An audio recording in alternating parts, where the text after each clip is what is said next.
अस्तव्यस्त टाकली, गुटख्यांची पाकिटं, पाण्याच्या रिकाम्या बाटल्या, दारूच्या बाटल्या, हे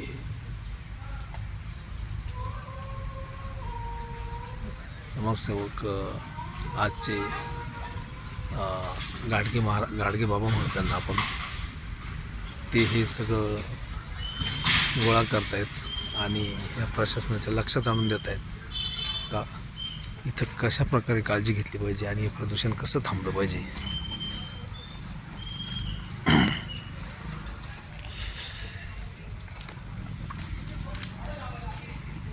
तेव्हा प्रशासनाने हे प्लास्टिकच्या बाटल्या, दारूच्या बाटल्या, याच्या म्हणजे कुठला कचरा असेल त्यासाठी काही इथं काय व्यवस्था केली बा त्यांनी. शासकीय विश्रामगृह आहे,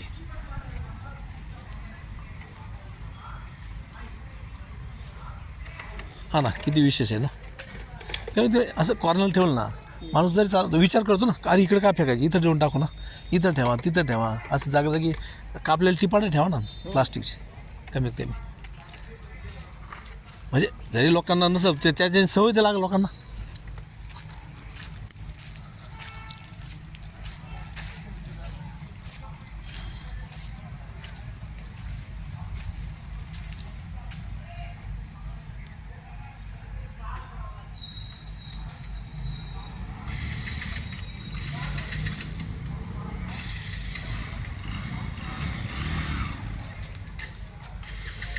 रिकामी गोळी मिळेल का अजून एखादी?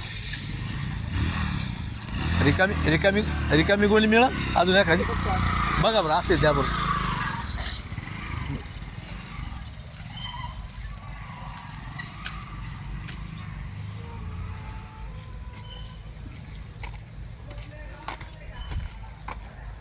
सर इथं कसं आहे माहिती आहे का, एकच माणूस आहे इथे. नाही, एक माणूस असू द्या, जो प्रशासन साहेब आहे इथं, त्यांनी तुम्हाला सांगितलं पाहिजे, मी टिपाडं देतो, अर्धे टिपाड प्लास्टिकचे कापून इथे कॉर्नर ठेवा, तिथे ठेवा, तिथे ठेवा, नाही, तिथे. सर, कसं म्हणजे मग जाणार येणार माणूस त्यात टाकेल ना.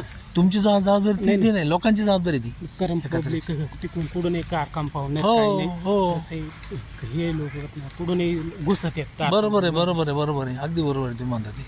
पण एकच माणूस आहे इथे. नाही, तुमची ती जबाबदारी नाही, ती जबाबदारी आहे तुमच्या प्रशासनाची, साहेब लोकांची, का त्यांनी जागी कमीत कमी इथं आता प्लास्टिकचं टिपाड कापून आणा, काय फरक पडतो, इथं ठेवलं एखादं, इथे एक ठेवा, तिथं ठेवा. लोक जरी हे पोर आहे समजा, कमीत कमी त्याला लक्षात येईल ना, अरे इकडे कचरा नको टाका, इथं टाकायला, मग तो त्याच्यात टाकेल. पण या असे कुठं ते फेकणार नाही ना, हे प्रदूषण ठीक आहे ना. आता तिकडे फेकतात, इकडे कोण फेकतं बाहेरून, इथं कोण टाकतं बाहेरून, म्हणजे आतमध्ये आल्याच माणूस टाकतो ना कोणतरी. तो आमच्यासारखा असेल कदाचित, तुम्ही नसेल. बाहेरून म्हणजे येतात ना, हे असे राहते. आता हे लोक आले काय त्याची माहिती, पेले बाटली दिली टाकून, ते तुमची काय जबाबदारी नाही. म्हणजे पण ती शेवटी त्याला कळलं पाहिजे ना, स्वच्छता किंवा हे प्लास्टिक आहे. कसं आहे माहिती आहे का, आज प्लास्टिकमुळं काय झालं माहिती आहे तुम्हाला, आज भविष्यात येणाऱ्या काळात 5 माणसांना मग एका माणसाला कॅन्सर होऊ राहिला आहे. याला जबाबदार कोणी, आपणच आहोत ना सगळे. सर इथं हे एवढं सांभाळायचं तेवढं